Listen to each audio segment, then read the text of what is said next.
Sit down if you want to. Right in the middle of what's going on. I'm in the middle of an interrogation. Take a seat, young Skywalker. The middle children of history, man. Middle of the day, Alfred. Please, take a seat there. Right now, I'm in the middle of nowhere. Stop the middle of the base hit! Meeting in the middle. Like. They fought for the freedom of middle. The middle of a war! Come on, freaking ridiculous! Why don't we have a seat and talk it over? No! Not the middle seat! Hello, everyone, and welcome to this week's episode of the Middle Seats Podcast, the best seat in the house for all things movies and entertainment. I'm the Grandmaster of tonight's ceremonies, Andrew Auger, and I am very happy to be here on what probably, for the three of us, is the most anticipated episode we've done so far. But first, let's meet the other two members of our panel. He's our resident, brilliant Dr. Bruce Banner, Mr. Nate Lungarini, or is it Dr. Nate Lungarini? Oh, that's Dr. Mr. Senior to you, sir. He's the man with all the titles. Moving on, he's our pouty toddler of an Incredible Hulk, Mr. Jake Hensler. Hey! You know what? Our viewers can't see this, but you guys can. I have a Thor card in my wallet. So you know what? I don't want to hear no pouty. I'm the god of thunder over here. You're literally proving me right now. We'll let Jake pout a little bit later. But if you're just joining us for the first time, the Middle Seats is the best seat in the house for all things movies and entertainment. Our show is divided into 3 segments. We open the night with some lobby talk, where one member of the crew picks a topic and we just kind of go back and forth about it for a couple minutes, like you would if you were at the movies and sitting in the lobby with your friends. Then we move on to the biggest news of the week. This is a huge week for news. We have some really big topics to cover this week, and we have a massive movie, the biggest one we've done so far in our feature review. It is of Marvel's 17th movie, Thor Ragnarok. So guys, we got a lot of exciting stuff to do today. It's time to get into some movies with Lobby Talk. Let's all go to the lobby. You're in the lobby? What do you look like? I will blow up the block before you can make the lobby. Alright, so for this week, it is my turn to pick the lobby talk, and I thought we'd have a little fun discussion about what the best superhero, I don't know what the right word is, the best accessory that they have, I guess. So these are like, to list off a couple, Captain America's shields, Doctor Strange's cape even, you got Aquaman's trident, Green Lantern ring, just Wolverine's claws, not their powers, but what they carry along with them, a weapon, a gadget, a tool of sorts. Right, it's a thing in the action figures that come like on the side that you right, like Spidey web shooters. What is the best ones in our opinion? And there's so many to choose from, but in honor of this episode, I'm gonna have to go with Thor's hammer because if nothing else, he's the only one who can use it. How much better does it get than that? Well, that's not entirely true, Jake. Other people have picked up this hammer before. Mostly true. That's your only defense of Thor's hammer. That's your only defense. Thor well, no, it's not my only defense. He can fly with it. He can shoot lightning from it. He can literally knock anybody out with it. Nobody can use it but him. So anybody else who has something can also be used against them, except Thor and his hammer, basically. I think it's one of the coolest. Like, everybody does swords and shields. How many people use hammers and use them like Thor? Right. It's so cool. Weapon, I'll give you that. It's an iconic weapon that is pretty unique as far as superheroes go. Let's hear what you got, Nate. But my pick is Batman's utility belt. You want to talk iconic? Every single utility belt has been framed off of what Batman did first. And the reason, it is literally plot hole glue. Anything that Batman needs to do to fix a situation, he's always gotten his utility belt. It is hands down the most overpowered thing ever featured in any comic book ever. It's whatever the writer's craft for that story. It's in his utility belt. Lego Batman should really touch on that. Like, oh damn, I actually don't have this one this time, and then like he's in some real trouble. Batman's kryptonite is his lack of pockets. if he ever runs out, that would be the problem. Oh yeah, it literally is plot. It is plot hole glue. That was 100% that's a great true. analogy, Nate.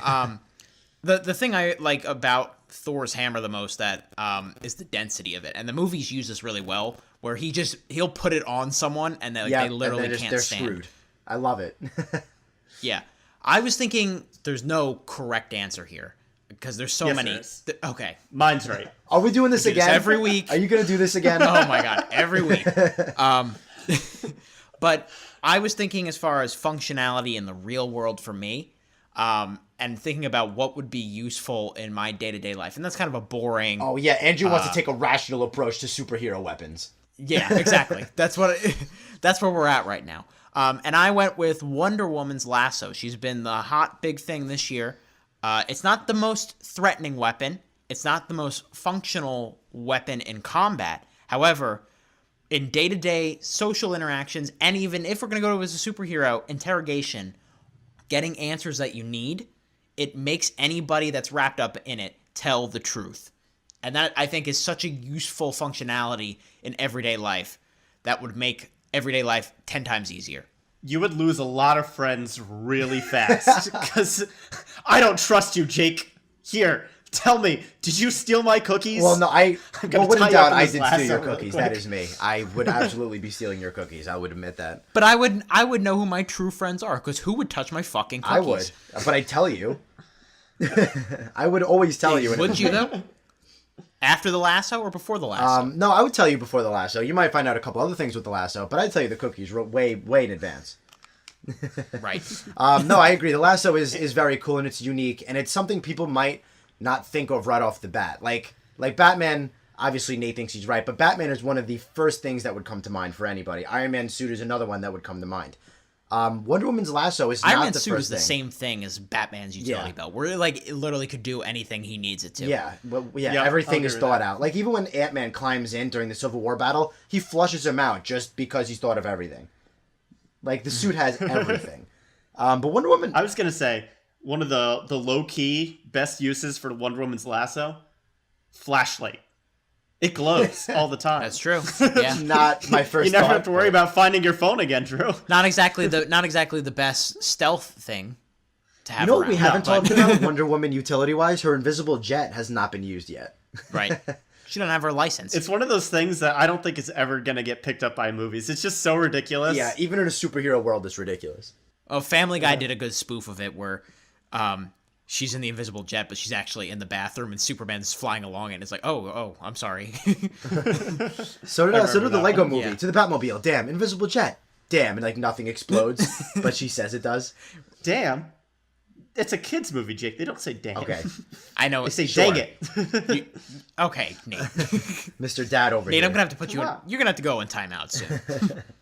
But anyway, like we said, despite what Nate says, there's no correct answer to this. Everybody has their different preferences. That's what makes superheroes so damn cool. Let us know in the comment section below what you think is the best superhero utility.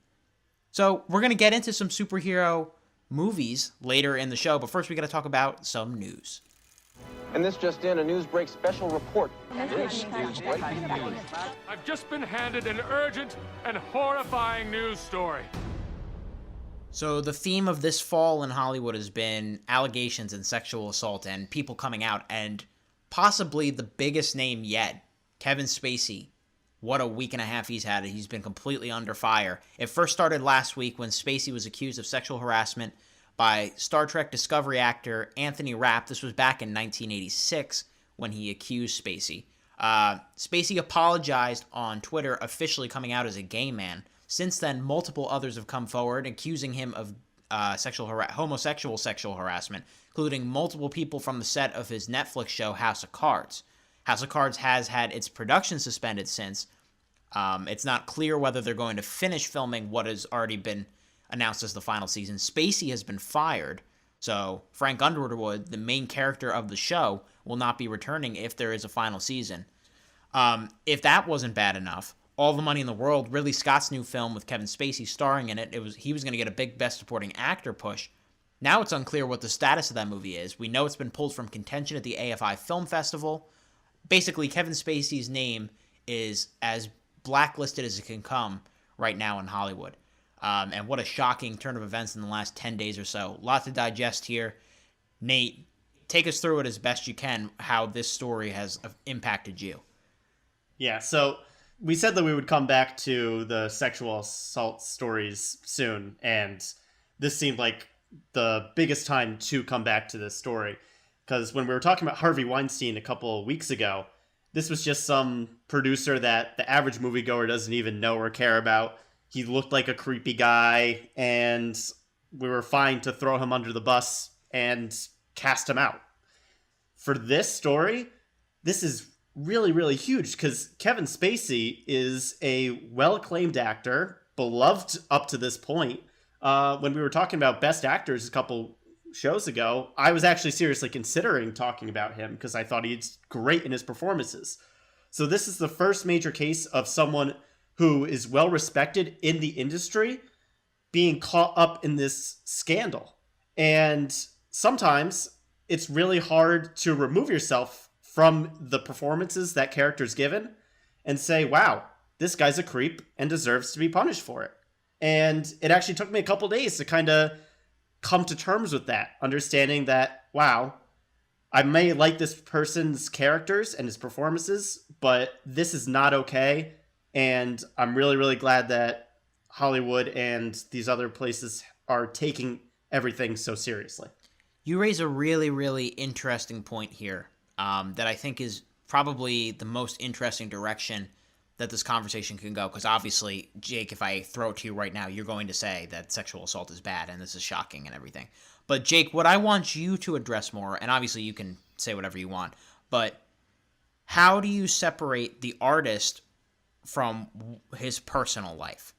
Can you still enjoy a Kevin Spacey movie? This is actually something I wanted to touch on. As far as Netflix removing him from their shows and stuff, I get it. I think it's fair. Hollywood blacklisting him for, his crimes and his sexual harassment lawsuits and whatever else. Fine, I get it. What I don't, so I don't want anybody to think I'm siding with Mr. Spacey, because I'm not. It's a creep, and whatever you do in this industry that involves sexual harassment, you should be punished for.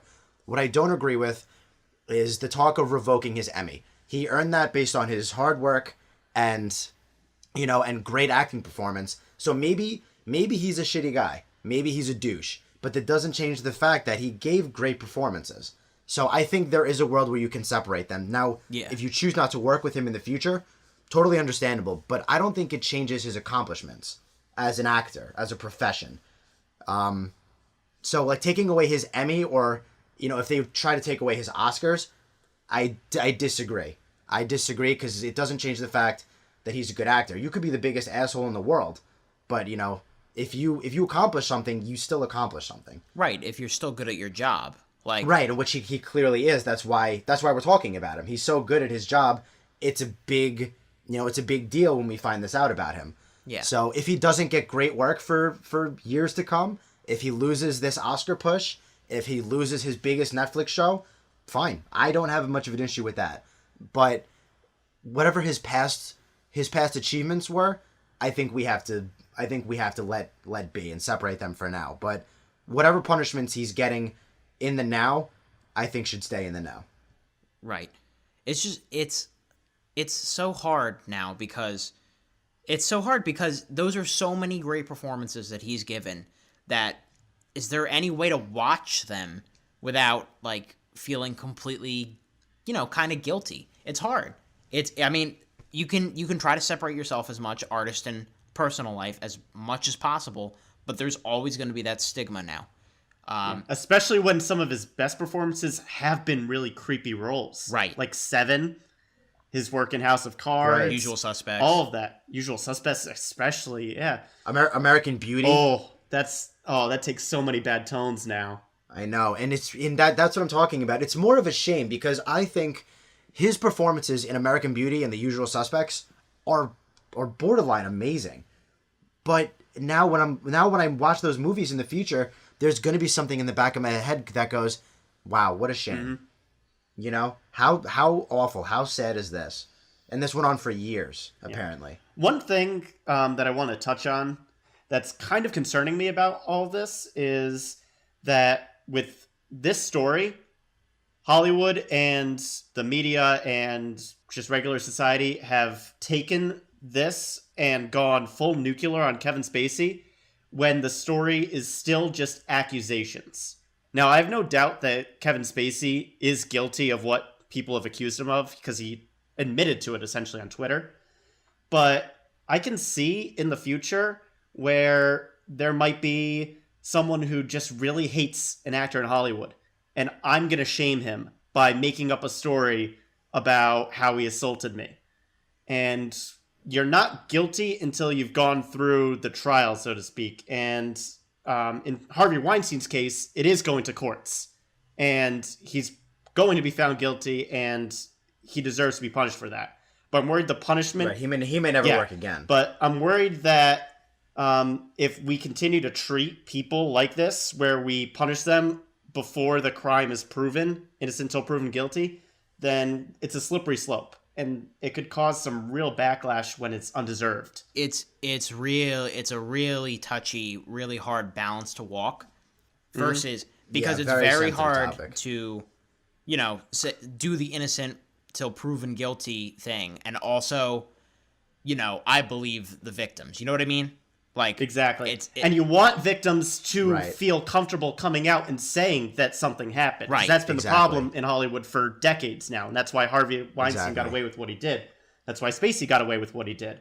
I'm just worried that we're going to be too quick to pull the trigger on future suspects when they're still just suspects. I think people are absolutely going to start pulling triggers on anything that comes out. But the fact that it wasn't just it was a decent amount of people now reporting on Spacey, correct? Yeah. Like so I mean, if it was one person, I would say everybody, let's wait a second and see what happens. But the fact that if there's 8 on one show alone, then the guy deserves to be under fire. At first I heard it was one thing, and I was like, all right, that's bad, but let's not blow this out of the water yet. Let's see what happens with this one case. But now that there's numerous over just one show alone, it's bad. This is bad, and it's a shame because I've loved Kevin Spacey as an actor, but you gotta, I don't know, you gotta hold the man responsible and accountable for his actions, and it's really, really a shame. And I hope we can all learn from this, and I hope Hollywood becomes better for it. I think one of the worst things he could have done was using his apology as a platform to come out and try to deflect the allegations by coming out as a gay guy. It was one of the that was just one so of the most icky. slippery things he's ever done. Yeah, that was really icky. Yeah. I understand. I mean, I'm sure that it's tough for people that have been in the closet for so long to come out and say things like that, but to use it like that kind of invalidates, I feel like, a lot of people that have the courage to come out in very tough situations. That was the part especially that rubbed me the wrong way. Kevin Spacey will not be the last big name for the shoe to drop on. I think that's a pretty blanket conclusion we can make. Yeah, especially because when the Harvey Weinstein thing dropped, there were names being thrown around, and Kevin Spacey wasn't even the first one to come up. So I'm sure if his name came up out of nowhere, there will be more. There definitely will be more. Yeah, we will be talking about this again, unfortunately. Moving on to some lighter and more possibly optimistic news. This is in the very early stages, but it could be the story of the year if it ends up to manifest into something. MSNBC reported today that Disney is in talks to buy some parts of 21st Century Fox. It's important to note that the sides have been in talks, but are not currently in talks. That we don't know if that means that the talks are done, if both sides have walked away, or if they're on hold for now. However, this is what this would mean. As of now, what we know. Disney would not buy Fox Sports. They would not buy Fox News. That is illegal because Disney has ESPN and Disney has ABC under their conglomeration, and that would be an illegal monopoly. What they would be able to do is buy certain properties. And I think the thing that caught all of our eyes, the three of us, is that Disney owns Marvel, and they would have the rights, most likely, to make movies about the X-Men, Deadpool, and Fantastic Four. Everybody take a deep breath if this is possible. There are a lot of different angles to approach this from. Jake, if this is true, are you positive or negative about it? Oh, if Disney and Marvel could get their other superheroes back, please, let's see. First off, let's see if we can get a good Fantastic Four movie. Second, let's see Deadpool and Spidey team up. Third, let's see what they can do with the X-Men. Throw Thanos in on against Wolverine. Let's see Hulk versus Wolverine. Let's see. There's infinite possibilities that this could do. This is great news. How could you be upset? Nate, let's hear it. Oh boy. This makes me nervous as all hell. Now, Why is that? I will be frank.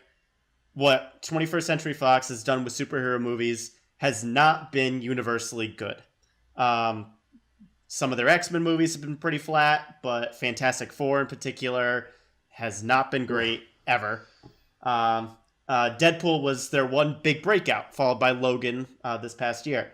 So I have no issue with Disney getting more superheroes to their disposal, but I'm worried that we're going to be falling to the same Disney formula for all superheroes. Because Deadpool was a rated R comedy. Wolverine was a badass rated R comic book movie. And those were really cool, fairly original products that Disney would have never greenlit. Disney stays away from almost anything rated R, keeps everything PG-13 at a minimum to get as many people in the theaters as they can. And this could be a discussion for another time, but a lot of Marvel movies follow the same procedures. I don't want to give Disney a monopoly on superheroes. I really, really don't. I think that's a recipe for a kind of like a cheese grater type genre where everything's the same. It's a very good point. If it's possible, I agree with both of you. I wasn't sure where Nate was going to go with this, but if Nate didn't take that stance right now, I would have taken the stance. There are heavy pros and heavy cons to this. The pros, like Jake said, we will get another shot at the Fantastic Four, and it most likely will be good because Marvel knows what they're doing. They do. However, Fox does make some unique superhero movies, and even Ryan Reynolds took to Twitter today. He kind of made fun of this whole process. He was tweeting like, "What the fudge would this mean for Deadpool?" Like, kind of hinting that, you know, Deadpool might get his balls chopped off a little bit if he has to cross over. Essentially censorship. Yeah, basically. Well, yeah. It's not censorship. They would water him down. Yeah, it'd be watered down. Watering incredibly. Down. Yeah, exactly. That's a better word for it. So, on one hand, would it be really, really cool to know that they all exist in the same universe? Absolutely. Absolutely. That would be so exciting. And that would be a place for Phase 4 to go that we have not seen yet. Having said that, though, it's tough because a monopoly is not really good for the business. It doesn't challenge the studios to try new things. If Disney could recognize there are other formulas that work besides theirs, like the Deadpool, Logan, X-Men Days of Future Past, X-Men First Class, that kind of stuff, if they can recognize that and take a slight backseat or let directors take a little more creative control in a perfect world, then I'm all about this. Because you guys make a very good point. I don't care to see a PG-13 Deadpool. You guys are right. Logan would not have been the same if it was PG-13. So you guys are definitely right on that front. So if DC, what the hell? If Disney, Marvel could take a back seat and allow directors to be more creative and be more outgoing and try their own thing with Disney's hand in it, you know, then this would be great. Yeah, but you're right. I don't trust Disney to do that. Look at the Ant-Man project with Edgar Wright. That was a huge storm over creative control there, and it didn't work out in the director's favor. Disney was too big on it. Look at everything going on with Star Wars right now. Like Lord and Miller getting replaced and Gareth Edwards getting taken over for in Rogue One. Like, Disney is so in control of their image that, like, you know, they are going to have the final say, not the filmmakers. So there is a bit of a worry there. Obviously, my first reaction was to salivate at the possibility of all these characters in the same universe together. But it might be too much of a good thing. We never know, you know? And we don't even know if this is going to happen. This might just be a hypothetical. And you talk about how I'm the nasty, whiny bad cop. I will take the bad cop on this. I would not be excited. I really, really wouldn't. I don't think the pros outweigh any of the cons that are much more likely to appear. Okay, I wouldn't say I'm not excited, because, I mean, this would push us in a very interesting direction, but I would be skeptical. Yeah, I would be skeptical. Anyway, moving on from that to Disney movies that are coming out for sure. We finally, last week, we've gotten bits and pieces of the cast of Jon Favreau's possibly unnecessary, some would say, unnecessary remake of The Lion King. But now we have the full cast list out. Running down real quick, who's going to be playing who in the CG animated version of The Lion King due out in summer 2019. Donald Glover will be Simba. James Earl Jones back as Mufasa. Chiwetel Ejiofor, Doctor Strange, 12 Years a Slave. He'll be Scar. John Oliver will be Zazu. Seth Rogen will be Pumbaa. Billy Eichner, Timon. Eric Andre will be one of the hyenas. Keegan-Michael Key will be another one of the hyenas. And, of course, the big name that they added to the cast and confirmed, Beyonce Knowles, will be Nala. Why did I say her last name? Like, she's not the only... Anyway. Right. Like I said, Lion King will be directed by Jon Favreau, who did the Jungle Book remake that was such a huge billion-dollar success last year. Kind of under the radar in this news, Hans Zimmer will be returning to do the score. So, big A-list cast for The Lion King here. Mixed feelings on should the movie be made or not. Taking those feelings aside for a moment, Nate, how do you like the cast? I am not a fan of any of the live-action remakes. However, I will admit that this cast definitely piqued my interest. Just because it is filled with every star you could think of for their role. I'm particularly excited to see what kind of role John Oliver plays as Zazu. James Earl Jones as Mufasa is gold in a bucket. I'm glad that he brought him back.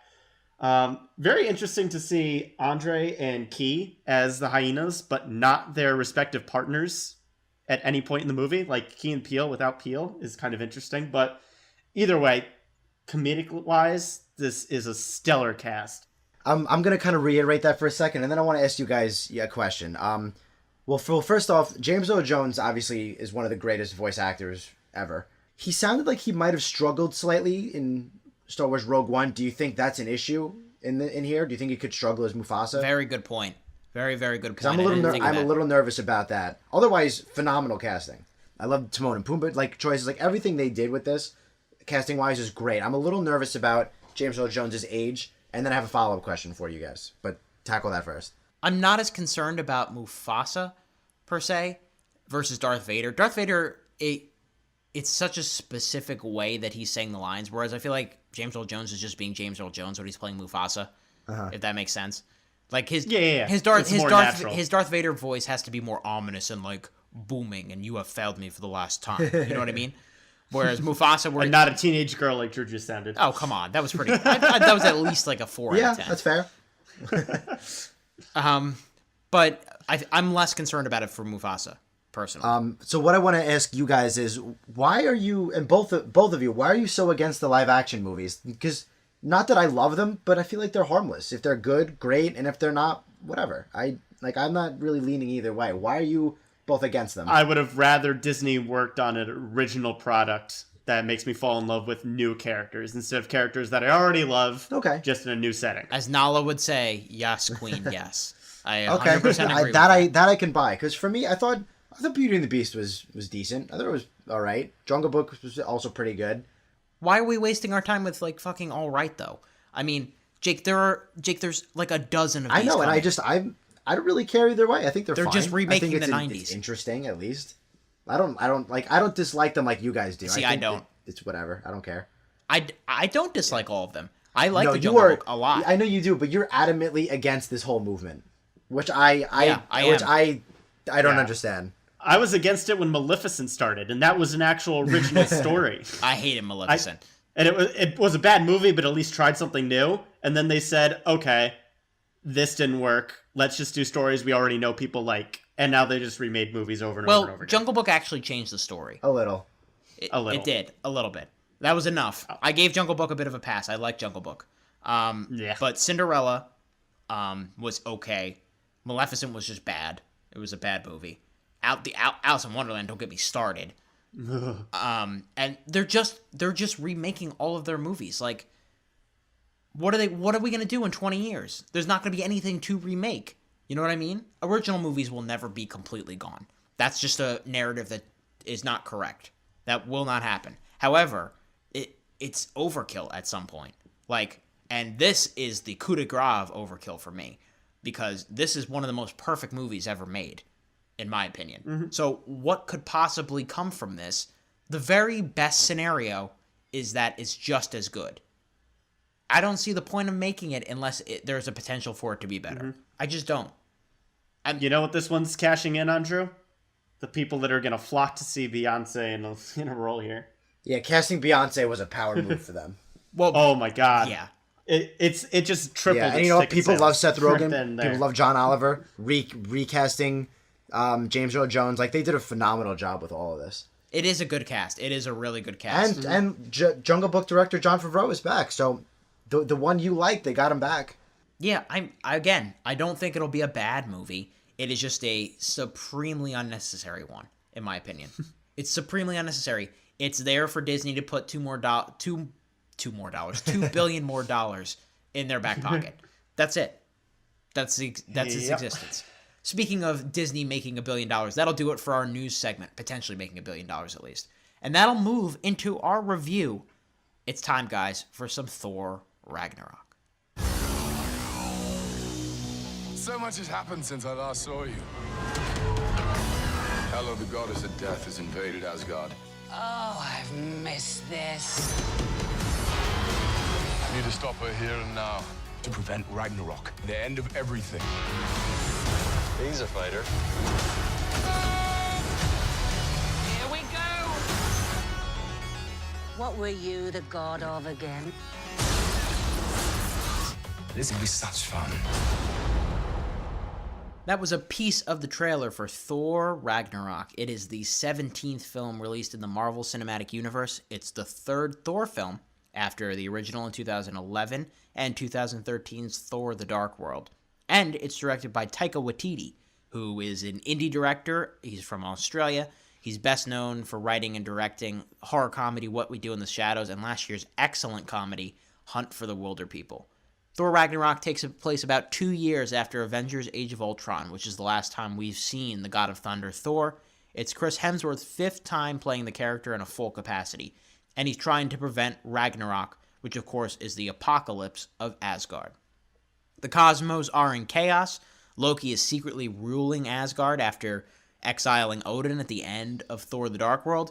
Through a series of events, Hela, the goddess of death, becomes unleashed. She descends upon Asgard, and she absolutely levels it.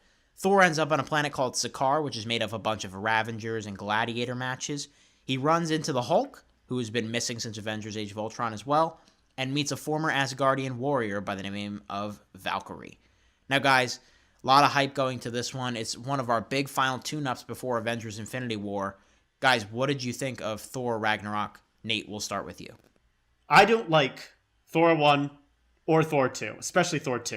It was probably the only bad movie that Marvel's ever done with the MCU.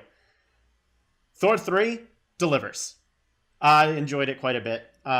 It was definitely not a serious movie, though. And if you watch the trailer, you still get a sense of the kind of humor that it's going for. But it's very funny throughout. I would definitely label it more comedy than action or drama or anything like that.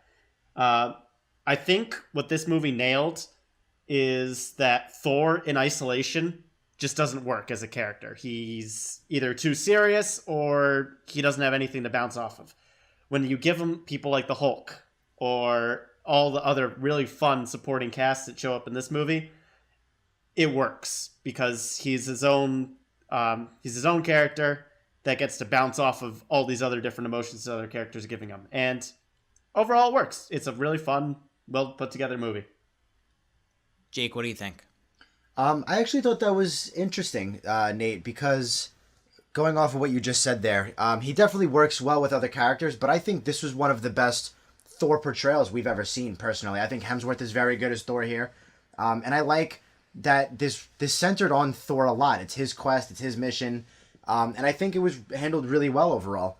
Thor is he's more mature, obviously, than he is in the first one, for example. You know, he's got a lot on his plate in this movie. You know, there's some spoilers there, but he's got a lot on his plate in this movie, and I think he handles it well. And I think one of my favorite parts about the movie is that I feel like Avengers, and even in Thor 1, you know the term nerfing, right? Like loses a buff? When a major powerful character is kind of dulled down a little bit for other sakes. I feel like they don't quite do that here. He is full form badass in this movie, and I've been waiting for a Thor portrayal like that. So I really, really like the Thor that we got in Thor Ragnarok. but I didn't love it. I didn't love this new one. A little too Guardians of the Galaxy feel for me. I wanted a little bit more seriousness from the God of Thunder. Like the buddy stuff with the Hulk was all fine. As Nate would say, it was all fine and dandy. But it was just a little too light and upbeat for me with, a movie that was supposed to be an apocalyptic thing in the end. It was just a little too light, in my opinion. But I know that's Marvel's gig, and that's what they do, and that's, it's not a big issue for me. I think this movie's excellent. I think it's really, really great. I had an absolute blast watching this movie. It is such a fresh, fun, unique movie with so much personality, which is something that honestly Thor has been lacking. Yes, definitely. I'm with Jake on this point. This character's been reinvented, and the supporting cast is excellent. This movie is filled with people trying to steal scenes from each other, up and down the board. Every character's used perfectly. No one's wasted. Everyone's having an absolute ball. However, I think the Thor character, and Hemsworth especially, being able to lighten up and have a great time with it, brought a freshness and a funness to this movie that a lot of the Marvel films try to have, but it doesn't come naturally to every single one. It's just such a euphoric and fun movie. However, I do think that I felt a lot of the consequences. I think it balances drama and comedy really, really well. Even if the comedy does feel like it is overtaking a lot of it, some of the stuff that actually happens in this movie is exceptionally dark if you take it in its isolation. It's just that the tone is, it's played for a lighter tone. And I think people mistake movies that have a lot of comedy in for it. They mistake that for a movie kind of not having stakes, not having any kind of consequence or anything like that. But the fact that Taika Waititi has his signature brand of humor in here, which is 80% of this movie is improvised. That's an astounding Is that like number. a fact? 80%. Or did you just pull that out of somewhere? It's a fact. No, that's a fact. That's what they've said in interviews. 80% of this movie is improvised. That's astounding. And it's just whatever they can think of comedically thrown at the wall. It is such a unique style. However, I still felt all the big story beats that you're supposed to feel. I felt for all the character arcs that you're supposed to feel. It's in my top 5 MCU movies. I've seen it twice now. I had to confirm that. But this movie is just so sharp and it's so fun. It's got infinite rewatchability, but it also takes its characters seriously. I do actually believe that. I know that sounds ridiculous considering the movie we just sat down and watched, but I do honestly think that the stakes were there. All right, good points, Joe. That's fair. Let's get into some specifics. I do want to say that I really enjoyed the music. Yes. In this one. Yes. Me too. It stays away from the usual Marvel orchestral tones and has like this cool little techno. It actually reminded me a lot of Blade Runner. This is a great score. Yeah, by Mark Moss. The score is really, really good. And the action scenes are really, really cool. And even just plot-wise, one of the things I was really happy about was that the trailers did not give away all of the actual plot or even some of the characters in the movie. And I was really nervous going into that, saying, wow, the trailers kind of showed me every single scene. Now I just got to piece it all together. There were some really great cop-outs in the trailer, like some really strategic editing that kept the film very fresh watching it. So yeah, I definitely enjoyed all those aspects of the movie. I actually was thinking the same thing when I walked out. There are scenes that could have been a big spoiler shown in the trailer, but whoever made the trailer, they changed a couple of things in the trailer that really happened in the movie that avoid spoilers, and I really appreciated that because the trailers look great. So it's funny you brought that up because I was thinking the same thing after it happened. Yeah, it's very distinct misdirection for sure. Absolutely. Yeah, but positive and effective for sure. I think the movie, it's good for the first 15-20 minutes, but I think it really takes off when they get to Sakaar. And I think a lot of that has to do with the characters that we meet on Sakaar. Tessa Thompson is awesome in this movie. Yeah. She's really good. She's such a badass, but so fun at the same time. Like, she's just got this attitude about her that's, like, I can't explain it, but she's so much fun in this movie as well. Like we were saying, everybody's fun in this movie. She's a female Indiana Jones is what I got from it. Like, she's That's this a good kind of, comparison. she has this kind of, like, swagger about her, the way that she carries Yeah, herself swagger. and everything. That's what I was just such looking a for. confidence, and it's so fun to watch. And she's great at the comedy, and her backstory is tragic. She's great. Jeff Goldblum is basically playing himself. They put a little, Yeah, he's being what he wants But to the be. best version of himself. I really did like him. They put a blue little soul patch on him, and that's pretty much it. But that's exactly what you hired Jeff Goldblum for. Cate Blanchett, she's really fun as Hela. Hela's kind of a bit of an exposition queen. There are parts where the movie gets bogged down, where she's just yelling exposition at Carl Urban's character Scourge.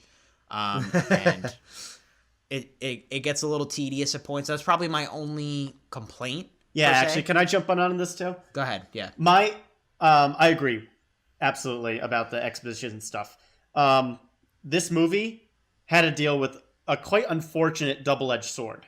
I think this is a Marvel movie that you don't need to watch previous Marvel movies to get, because it deliberately stays away from those aspects of the story. You'll get a lot of the like inside jokes if you've seen all the MCU movies up to this point, but it really does a great job staying away from all the stories that they build up. There's nothing about Infinity Stones in this movie. There's nothing really tying characters to their previous works in this film. So that's really great that the film took a great fresh direction. The issue with that is that they feel the need to explain what's significant to this story, and they unfortunately kind of use Hela's character as that expositional piece. And it feels like everywhere we go, we need to be told about why that's important or how we got here, because we haven't seen that before in any other setup movies. So it's kind of unfortunate that it had to rely so much on exposition to tell us. Yeah, I was feeling some similar stuff there, Nate. That's a good point. Like on one hand, I feel like this is the most depth we've gotten from Thor as a character. And I've always personally liked Thor as a character. I've always thought he's like this cool barbaric Viking, but he's got this awesome hammer that he wields. I've always thought Thor was a cool character, and he's never really gotten his justice. And I feel like here he does. He gets his justice here. The movie focuses on him and his journey and everything. But on the flip side, you guys are right. Hela's basically there to explain what evil she's doing, and explain her own backstory. They kind of go over it. She kind of shows up. Thor goes on his journey. Things happen. We'll talk about it in spoilers, but I think Hela was not like. Don't get me wrong. There have been bad Marvel villains in the past. She's not a bad Marvel villain, but she could have been written a little bit better. And I think Cate Blanchett does a great job with what she has, but this movie focuses on Thor, which it should, but it doesn't do enough with Hela at points, I kind of think. Well, everything about Hela that's interesting is what Cate Blanchett is bringing to her, I think. Cate Blanchett is such an amazing actress, and she's having the time of her life here. Yeah. And that makes Hela, that alone makes Hela probably top 5 MCU villains for me. I mean, that's not a high bar to clear. Yeah, it's not hard to do. there's 3 or 4 elite MCU villains. However, I do think Hela is in the upper echelon. What is interesting about Thor, that has always been interesting about Thor, is that Hemsworth plays him like this big muscle beefcake, but he's a dork at heart. And Chris Hemsworth has a gift for comedy that I don't think anybody saw coming. And it's slowly been coming out more and more with the writers that he's been getting. The Ghostbusters movie from last year is not a great film. It's not. It's not a very good film. Yeah, I didn't bother Chris with that. Hemsworth steals every scene he's in because he shows a gift for comedy. He has fantastic comedic timing. He has such an on-screen charisma. He is a movie star. He is. And Thor Ragnarok finally kind of breaks the shackles for him as this character, having had been restricted by some boring scripts in the past. It lets him let loose as this dork of a beefcake, and you can clearly see he's having a ball. But at the same time, we're still getting a sense of the Thor character at the same time. It's a great balance. It's an excellent, excellent balance. Nate has something to say. I feel it. I don't disagree entirely, Drew, that Thor is not fun as a character in this movie. But kind of going back to my original point, I don't think he's particularly funny. I think he's charming. And he's able to use that charm to make these fun, awkward-ish moments with other characters because he is a little bit of a dork. But it's only possible because he's working with other characters to kind of play off that charm. And he's not funny when he's by himself. I don't know. Again, I don't think is a bad thing. But it does kind of segue into something that I do want to talk about, and that is the Marvel brand of humor, where we've kind of gotten to this pattern of doing a lot of quips or like an awkward, unexpected scene. And it kind of just continues throughout the whole movie. A lot of Marvel movies have started to fall into this trope. And I'm getting kind of like deja vu from when I find like a random YouTuber that I like. I watch a lot of YouTube. And I'll suddenly find a new channel. And I'll watch their video. And I'll burst out laughing. And love their content. And I say, oh my god, I need to watch more of their stuff. And I watch more of their stuff. And I slowly become a longtime viewer. And over time, my big laughter kind of just turns into that classic exhale out of your mouth laugh, where it's like, oh, that was cute. Where you kind of get acquainted and used to that sense of humor. I feel like I'm starting to get that with Marvel movies. I wasn't laughing out loud too much during this movie. It was entertaining. It was funny. But I feel like I'm getting used to the Marvel sense of humor, and I don't think that's a good thing. I'm a bit in the middle there, but I do kind of agree with you. Marvel it's a formula that works, but is it too mainstream of a formula? We talked about this a little bit with the Black Panther trailer. Like Marvel, you have a formula that works 100%, but give us some. Like Guardians was so fresh because of how different it was when it first came out. It's a lot of it is feeling kind of similar, and was it though? Like this has been a part of their thing since Iron Man. Yeah, but I think it's starting to feel a little bit stale in this the phase that they're in now. And I worry for their future movies. If they keep this up, people may eventually start to feel stale, feel old. I don't know. It's very easily digestible. I don't think they're ever going to run into that kind of fatigue problem unless the movies become outright bad. This has been their thing since the beginning. And yeah, it could grow stale, but I think the writing and the talents that they're hiring are sharp enough that it continues to find ways to reinvent itself. And this, for me, did feel like a bit of a reinvention. I know it feels similar in the humor type, like you're saying, Nate. I'm not disputing you there. But I think the delivery and the timing in this film is very different than the delivery and the tone of a Guardians of the Galaxy or of Captain America Civil War or the Avengers. It just comes back to the voice of Taika Waititi, I think. And his ability to tell a joke and his really weird sense of humor. It all clicked for me. It did. I did laugh out loud quite a bit in this film. That's fair, and I think most viewers going in to watch this movie are definitely going to find it a fun, enjoyable movie. I'm not trying to downplay this movie's success. I'm just kind of worried long-term that I'm going to get too used to this brand of sensibilities. I don't think it was quite as original as it thought it was in the humor department. Story-wise, I thought it was a great reinvention of Thor. But my personal opinion, I don't think the humor is as unexpected as it was 10 years ago, 5 years ago. Okay. We're going to have to agree to disagree on that point specifically. I think this is a good time to probably segue into our spoiler section. First, we're going to give our ratings. For those of you, if you're possibly just joining us for the first time, which is very possible, our ratings are by the seat scale. So we rate movies based on this scale. If we love it, it's a royal throne. Then we've got plush recliner. We've got wooden seat, damp lawn chair, and sleazy outhouse. Those are our 5 ratings. If we think the movie should be seen in theaters, we've kind of been on and off about this, but we give it a bag of popcorn identifier if we feel like it's a movie that needs to be seen on a big screen. So without further ado, Jake Hensler, what do you give Thor Ragnarok? One thing I wanted to talk about is the more technical aspect. And there were some beautiful visual imagery that we got, especially from Hela fighting the Valkyrie, the quick scene that they showed. There were some beautiful aspects to this movie. And Nate touched on the soundtrack. I love the soundtrack. And I just wanted to throw it in there before I give my final thoughts. Overall, very good. One of not the best Marvel movies, but one of, a great addition to the Marvel resume. No doubt about it. And this is pretty much a textbook definition of plush recliner for me, and definitely bag of popcorn. You should see this in theaters. It's visually beautiful. It's a lot of fun. It's entertaining. Great on the big screen. You should probably see most Marvel movies on the big screen. So, easy plush recliner with a nice medium-sized bag of popcorn. Nate, what do you give it? I'm also going to give Thor Ragnarok a plush recliner.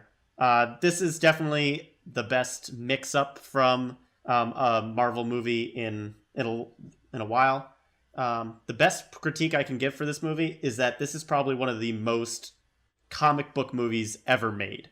It is bright and colorful. We're introduced to a lot of random wacky characters, all with their own set of powers. We aren't held our hand throughout the whole way, but there is a lot of lore behind it.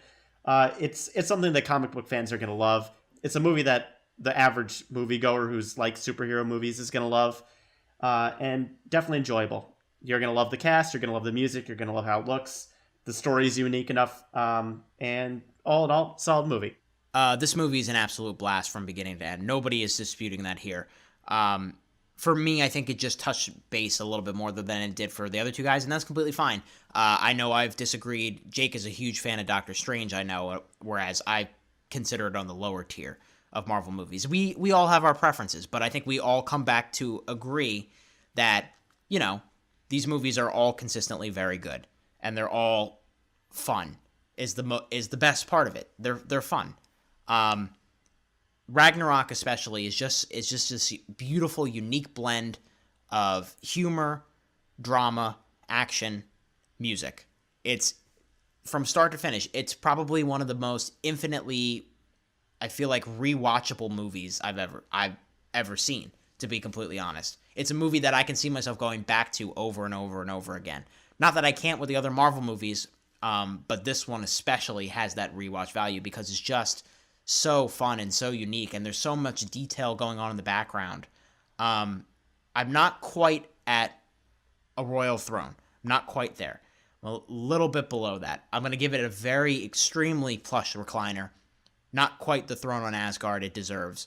You should see this in a theater with as many people as possible so you can get the whole full audience experience, because I had two of them this weekend, and both of them were very enthusiastic audiences. See it while you can with a big audience. Thor Ragnarok, absolutely. All three of us give it thumbs up. I think I'm probably 2 or 3 thumbs up.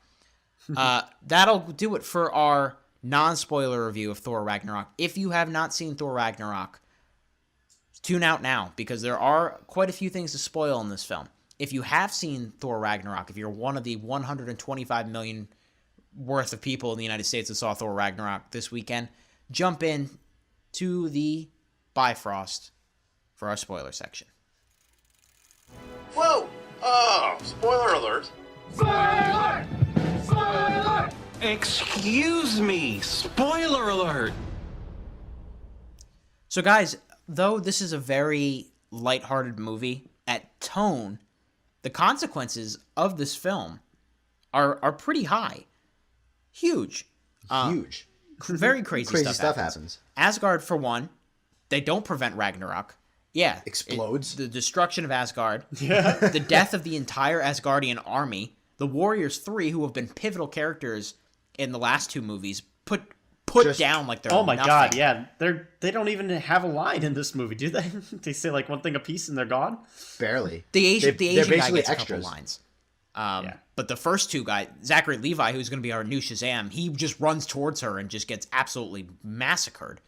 And then, of course, the big one is that Thor loses his eye. Oh, first of all, Odin dies. Well, there's that too. That's pretty big too. But yeah, right. Thor loses an eye in his final climactic battle with Hela, just like his father. These are big things happening. And though the movie plays it light, the subject material is as dark as any Marvel movie that we've seen.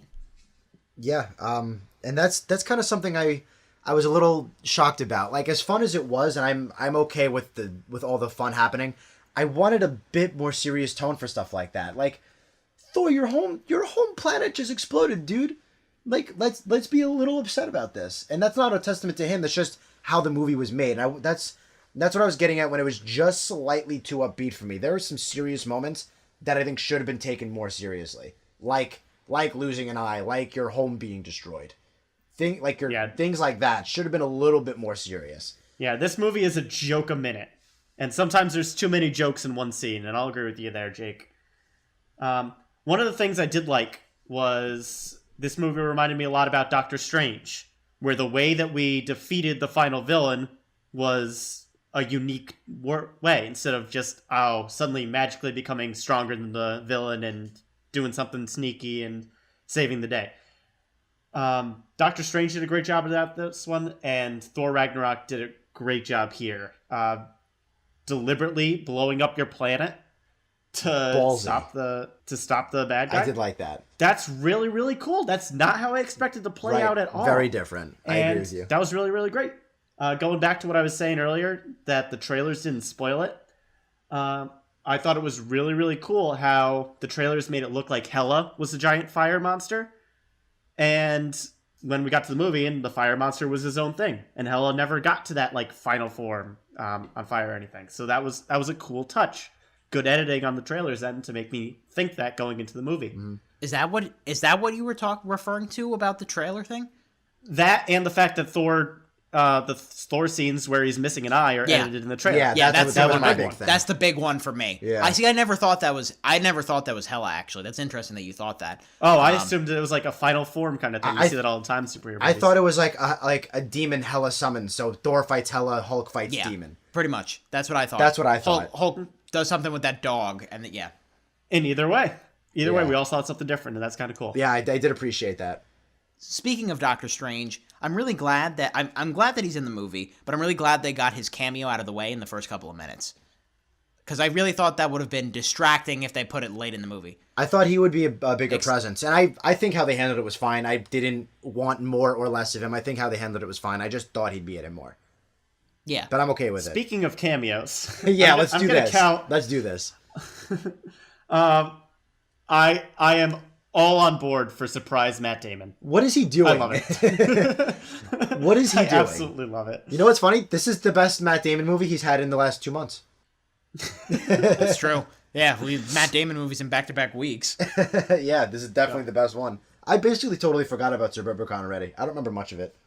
It really is a testament to the lasting qualities of that film. Yeah, I actually didn't realize at first. All of a sudden, the guy to my right started kind of laughing, and I was like, "What is he? Oh my god, that's Matt Damon! Oh my god, what the hell?" Because I didn't realize why it was so funny to this guy, and then I realized it took me a second, and I was like, "Oh wow, look at this!" It literally makes no sense. I don't understand I don't understand the connection or the reason for it. I have to look it up more. How he was the one that ended up. Maybe he's just fucking around. Maybe. I don't know. He's getting to the age where it'd be acceptable for him to start doing that. He could probably take over Bill Murray's role. Yeah. I don't know if he's quite that old, but other cameos here. I was not a fan of Anthony Hopkins in this movie. He shows up in the same location for all the scenes he's in, and he looks bored out of his gourd. The scene doesn't even look great. It looks like they CG'd the sky in the background, and it's really distracting for me as a viewer. And it looked like he just phoned it in for this movie. He's not in a lot, and he's not really that important to the movie, but it was just kind of like a black mark on an otherwise perfectly fine movie. I disagree. He's kind of thrown in and out. I know he's old and has to go, but he basically drops his ball on them of what's about to happen and then just leaves. I was like, this probably should have been done earlier. No? You probably should have said something about this. We're talking about two separate. I don't think Anthony Hopkins, he was really bad in Thor: The Dark World. He was. Here, first of all, it's not a this is not a cameo. It's a role in the movie. It's a small role. He doesn't show up for very small role. It's a very small role, but it's a pivotal role because of what he means to Thor. He gives two very important speeches, and I think he does bring his all in both of those speeches personally. I do. I think he does a good job. And I got a lot of joy seeing Anthony Hopkins play Tom Hiddleston at the beginning. That was fun. That was fun. I'll give you that. And his speech about Asgard being a people, not a place. Yeah. That's cool. Yeah. It's nice delivery. But he's in 3 more scenes before that, and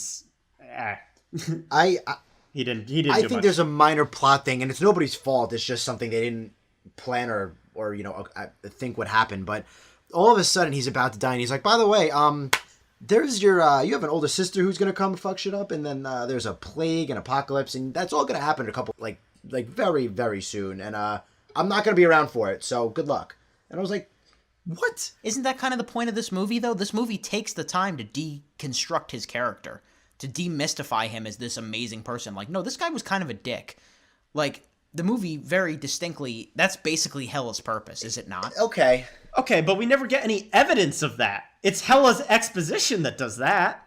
We never see direct evidence of Odin being this bad person. There's no emotional weight behind Hela's words, because we never have any emotional impact as an audience.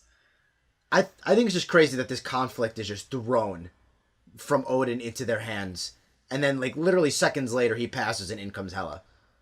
Yeah. Like whoa, hold on, everyone. Yeah, but I think that's the big emotional through line of the movie is his, demystifying Odin as this person. I agree. There's better ways to do it than her just spouting exposition, literally just staring at a Sistine Chapel and. Yeah, the convenient mural on the wall to tell you everything that's going on. There are better ways to do it than that. I would agree with that. Yeah, I would have rather a flashback, honestly. I think the movie, like I said, it really does take off when they get to Sakaar. The beginning is a bit all over the place. They're jumping from place to place. It gives you a bit of whiplash while it's doing that. And I think the standout sequence of the film, just like it was in the trailer, I think the gladiator match with the Hulk lived up to every expectation I had. That was really personally fun.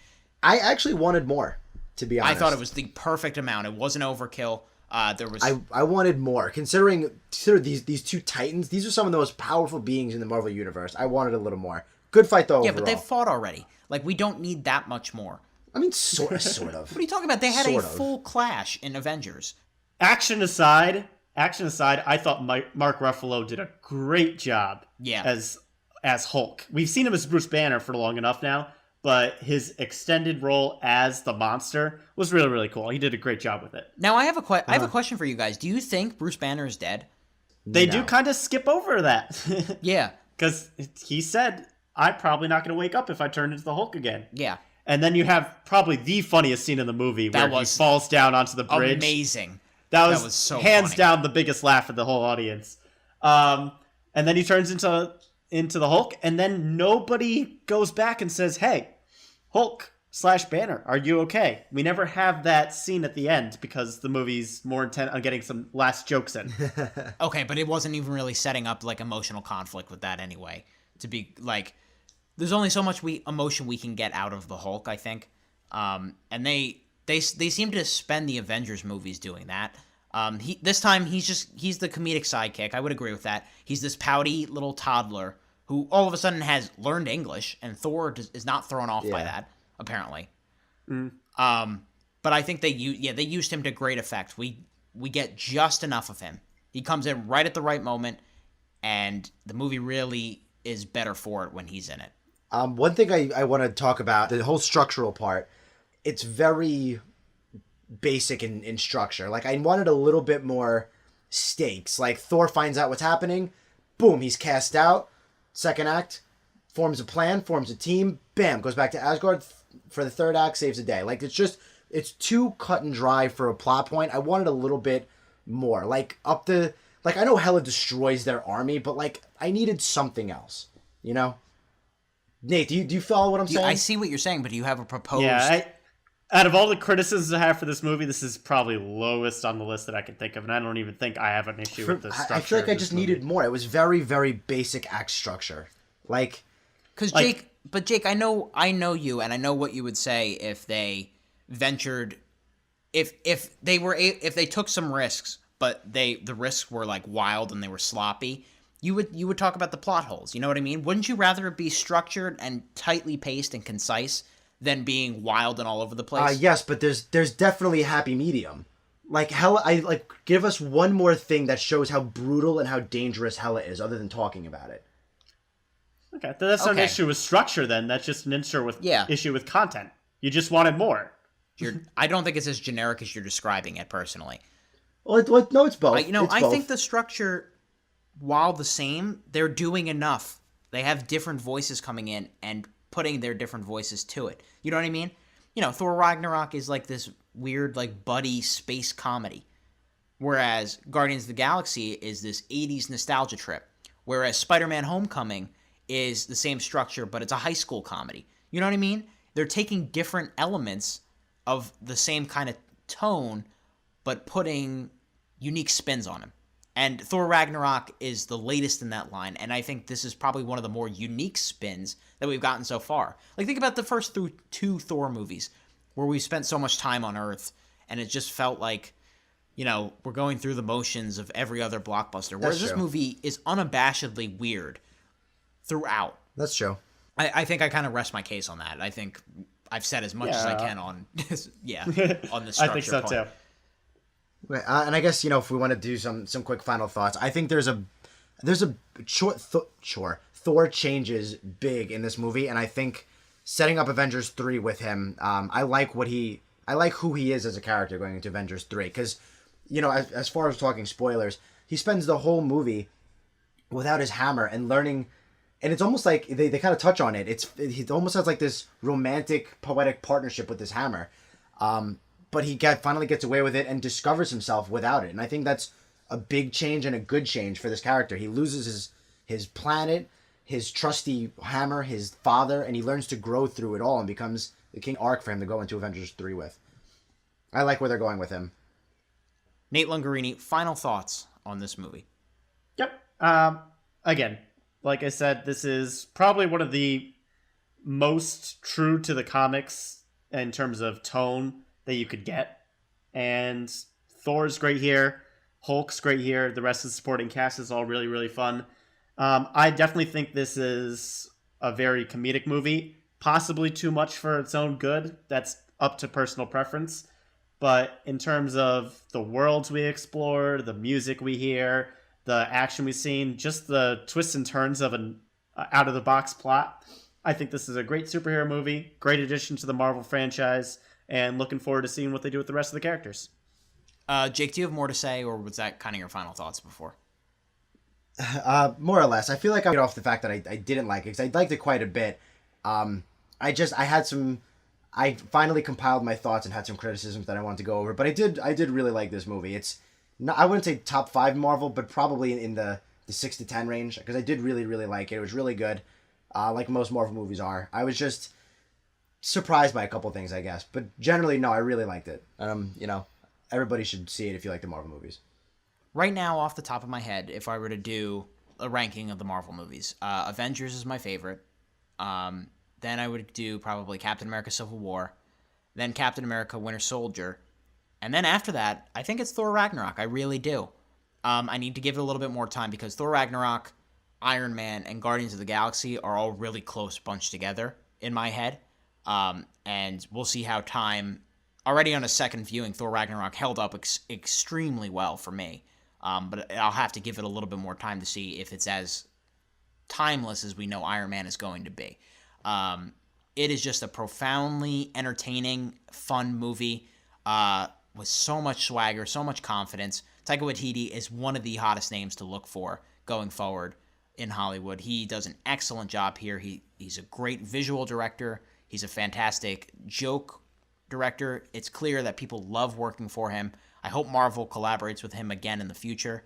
Go see this movie if you had any doubts. It's just so much fun. I know it sounds like a broken record, but yes, that's the word of the day. Fun.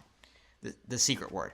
We've had fun here today on the Middle Seats. It is time to finally wrap our review of Thor Ragnarok. But before we go, Nate Lungarini, where can people find us on the internet? Alrighty, so here's how you can get in touch with us. Please like and subscribe to our YouTube channel, The Middle Seats. And please follow us on Facebook and Twitter at The Middle Seats. And if you want to email us about any sort of suggestions, comments about the show, just look for us at themiddleseatshow@gmail.com. Anything you can do to support the channel and keep us growing is greatly appreciated. Thank you, Nate. Each week we record a spin-off show called Freeze Frame, where we jump back in time and review a film from the past. This week we're trying something a little different in theme with Thor Ragnarok. You have to wait and see until we get to the weekend to find out what that is. Next week we haven't completely confirmed with each other what movie we're going to be reviewing.